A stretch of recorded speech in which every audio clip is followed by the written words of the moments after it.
Hey everybody, it's the Cartoonkid back again with another fantastic fanfic idea. And today I'm bringing you Big Head in Norrisville. Now, you're probably wondering why did I come up with this? Well, to be fair, yeah, I've seen at least 3 YouTube videos that have Randy and some stuff with the mask. A Cuban Pete montage, a Randy Cunningham excavator of the Mask movie trailer, even the Mask animated series theme song. You know, for some clips of Randy Cunningham. Um, and honestly, I think I kind of get it. Let me. Both characters, both Randy Cunningham and Stanley Ipkiss, are seemingly ordinary guys who happen across a magical mask that, when worn, gives them a plethora of superpowers.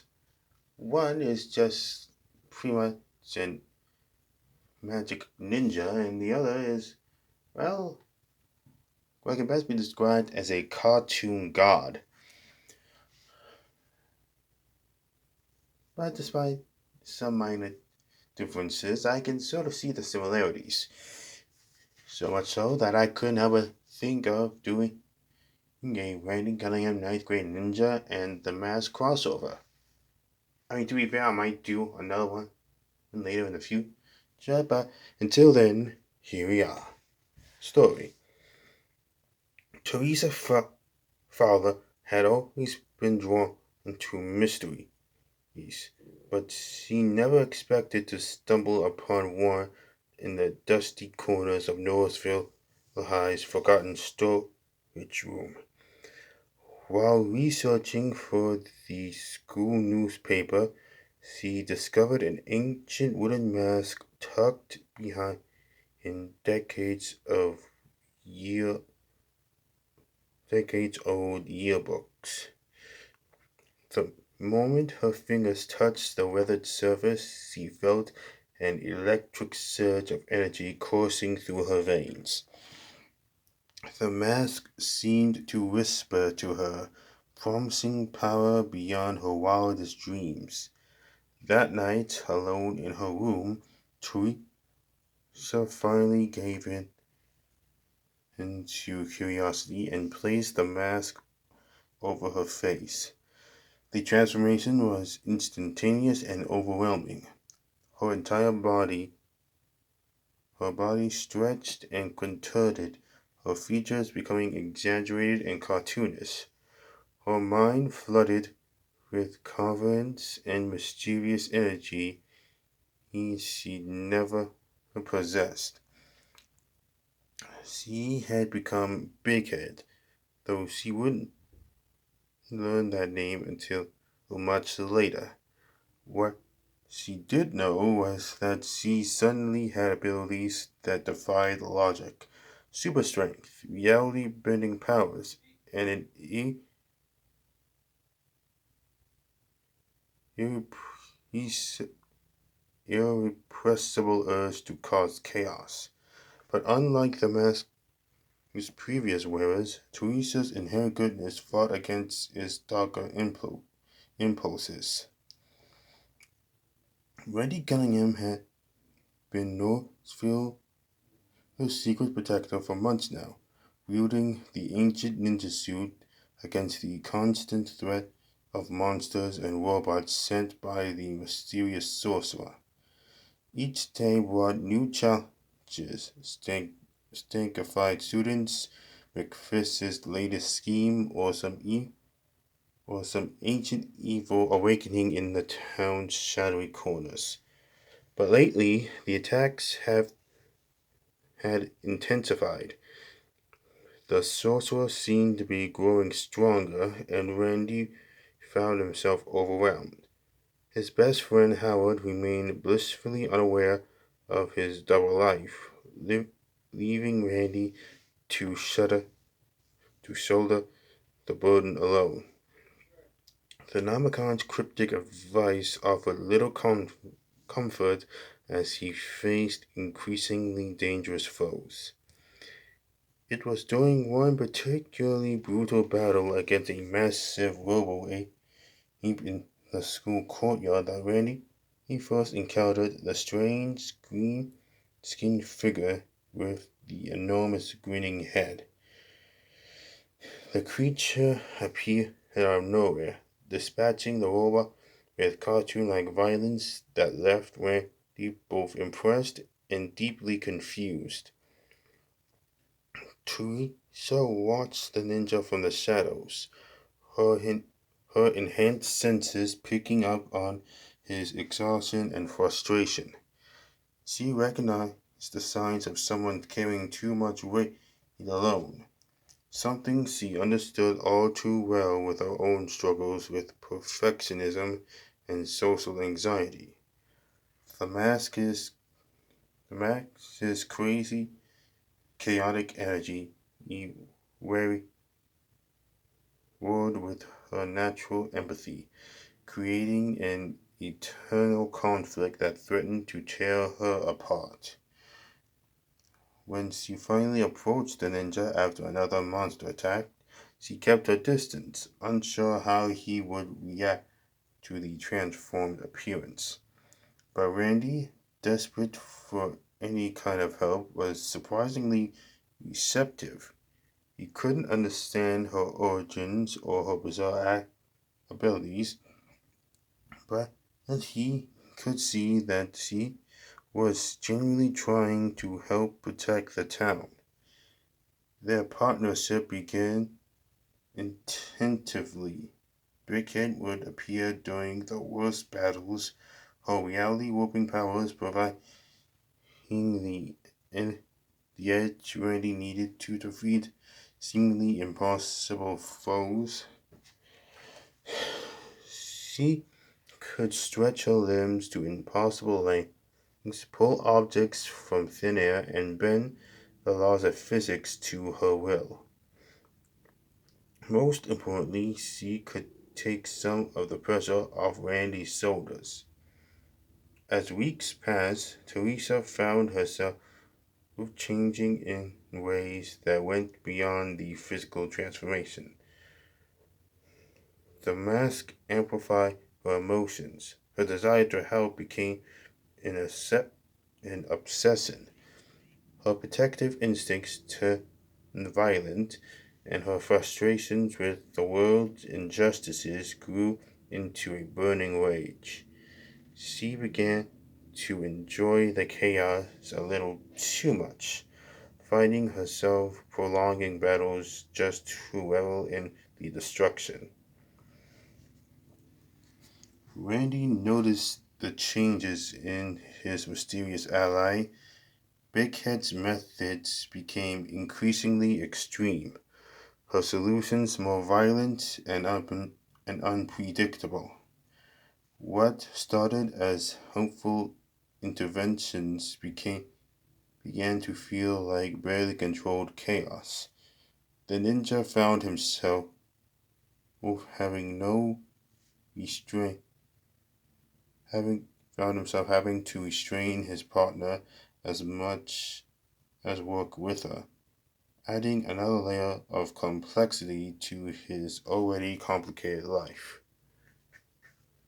The mask whispered constantly now, urging Teresa to embrace her power fully, to stop holding back, to let her true self emerge.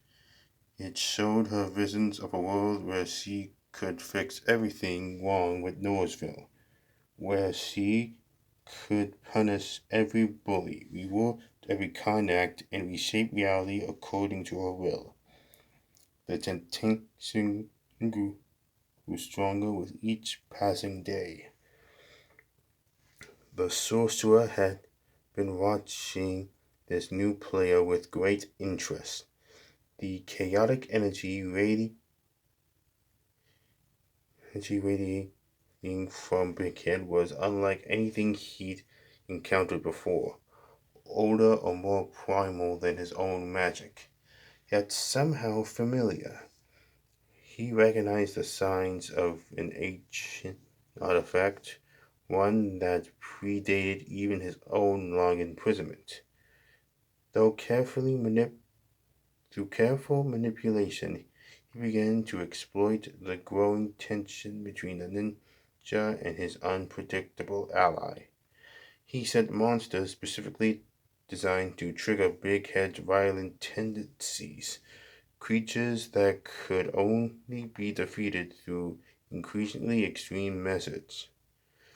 He whispered into the mask's influence, amplifying its corruption and pushing Teresa further toward the edge. The final confrontation came when the sorcerer revealed his master plan to use Big Head's reality warping abilities to break free from his prison completely.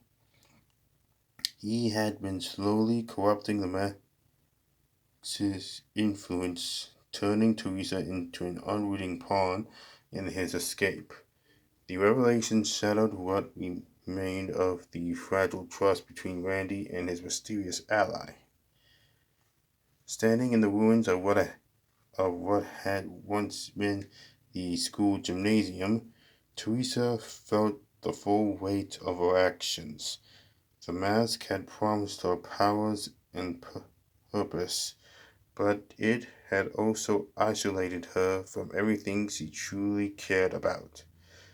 She could see the fear in Randy's eyes, the way he tensed whenever she appeared, ready to fight her as much as any monster. The sorcerer's laugh echoed through the chamber as he began to manifest physically, his prison weakening with each moment of chaos Big had created. Randy, he struggled against mystical bonds, his ninja suit power flickering as the ancient magic overwhelmed his defenses. The fate of Norrisville hung in the balance, and Teresa realized that she was the key to either its salvation or destruction. The mask fought her every step and of the way as she reached up to the remote, its influence screaming through her mind, promising everything she'd ever wanted if she would just give in completely. But Teresa's fundamental goodness, the same quality that had made her want to help in the first place, provided proved stronger than the artifact's corruption. The moment the mask left her face, Teresa collapsed, her body returning to normal as waves of exhaustion and clarity washed over her. Randy broke free from his bonds, but instead of attacking, he caught her as she fell. For the first time, he saw the person behind the chaos, a frightful teenager who had been trying to help him but gotten in over her head. The sorcerer's manifestation began to fade without the mask's chaotic energy to sustain it, his plan crumbling as quickly as they had come together. But he managed one final curse, scattering the mask's pieces across Norrisville, ensuring that its influence would never be completely eliminated. Randy helped Teresa to her feet, both of them battered and exhausted, but alive. She tried to explain what had happened. Now she how she'd found the mask and how it had changed her, but what seemed inadequate. Instead, she simply apologized, tears streaming down her face as she realized one full extent of what she had almost done.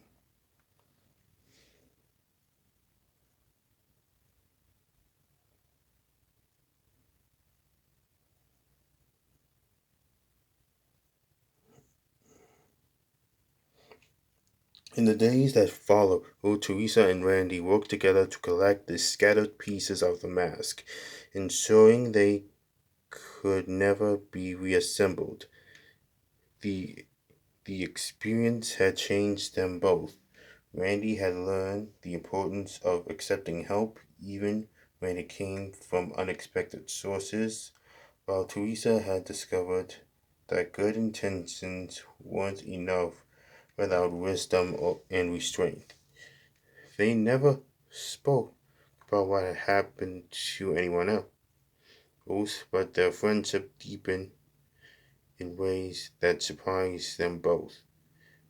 Teresa returned to her normal life as a dedicated student and aspiring journalist, but now she carried the secret knowledge of Norrisville's hidden supernatural world. Occasionally, she would spot Randy in action as the ninja, and she would feel a mixture of pride and regret. Pride for his continued heroism, regret for the chaos he had brought into his life. The mask's influence lingered in small ways. Sometimes Teresa would catch herself grinning a little too widely, or her temper would flare with unusual intensity. But she had learned to recognize these moments and control them, using the experience to become stronger rather than letting it destroy her. Deep in his prison, the sorcerer brooded over his defeat. The mask had been a powerful tool, but its wielder had proven unexpectedly resilient. Still, it had learned valuable lessons about the town's defenders and their weaknesses.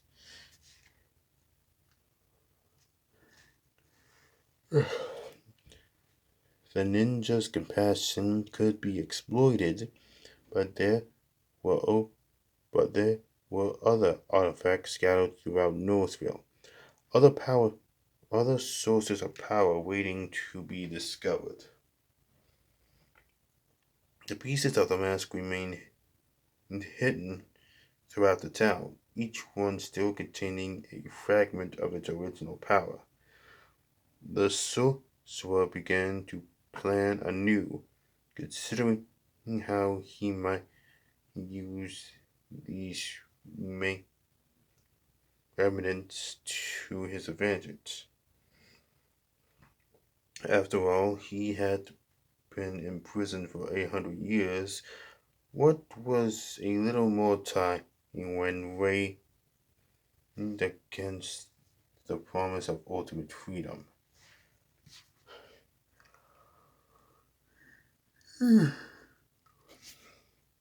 Meanwhile, Randy continued his duties as the ninja, but now he watched more carefully for signs of supernatural influence among his classmates. He had learned that evil could come from the most unexpected places, but so could heroism. The experience with Big Head had taught him that sometimes the greatest enemy was one struggling with their own demons. Months passed, and Northville settled into a new rhythm. The monsters' attacks continued, but they seemed less coordinated, coordinated somehow. as if the sorcerer was rehearsing his strategies. Randy grew more confident in his abilities, while Teresa threw herself into her studies and journalism with renewed determination. But they both remained vigilant. Later at night, Teresa would sometimes feel the phantom weight of the mask on her face, reminding her of how close she had come to losing herself completely. Randy would catch glimpses of movement in his peripheral vision, wondering if another piece of the mask had surfaced somewhere in town. The Nomicon offered new wisdom to Randy, cryptic messages about the importance of balance and the dangers of power without purpose.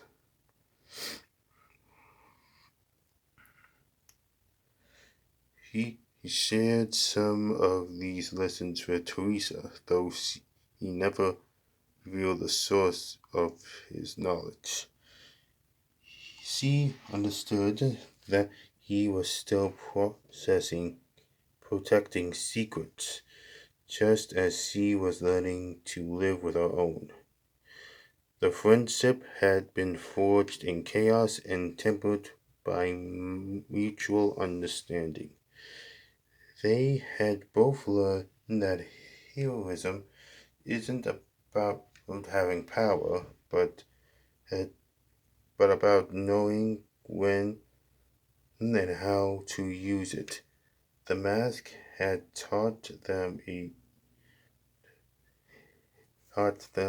that good intentions could lead to terrible consequences, but it had also shown that redemption was possible for those willing to fight for it.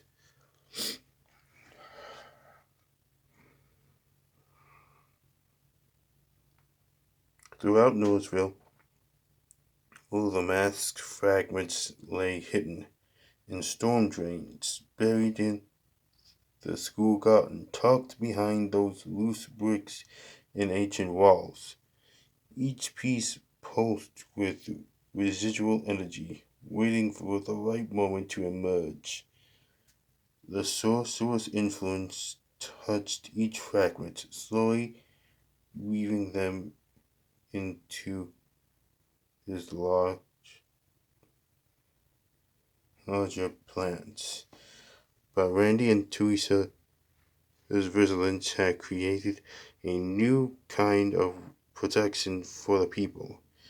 They had learned to but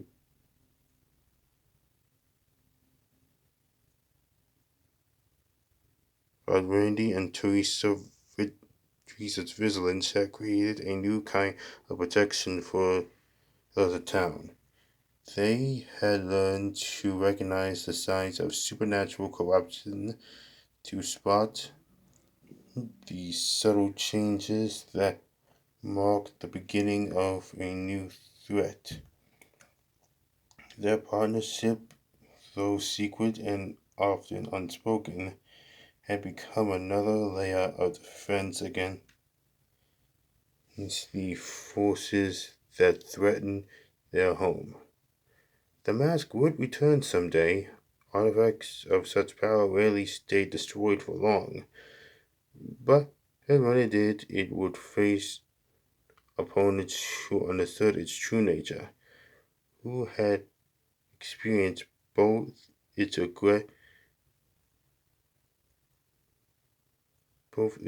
seductive promises and its terrible costs. In the end, that knowledge might prove to be Norrisville's greatest protection against the chaos that always lurked against just beneath the surface of their seemingly ordinary town. And in the shadows, the town's ancient secret, and the struggle between order and chaos continued, with two unlikely standing guard against the darkness that could always seek to claim their world. And yeah, that is essentially my best interpretation of a, miraculous ladybug. No, sorry, pretty much my best attempt at a Randy Cunningham and the Mask style crossover. Anyway, thanks for hearing me. Sorry if this was a little long, but I digress. Anyway, if you like this idea and want to use it, and improve on it a little bit, all I simply ask is credit for the idea. Okay, bye.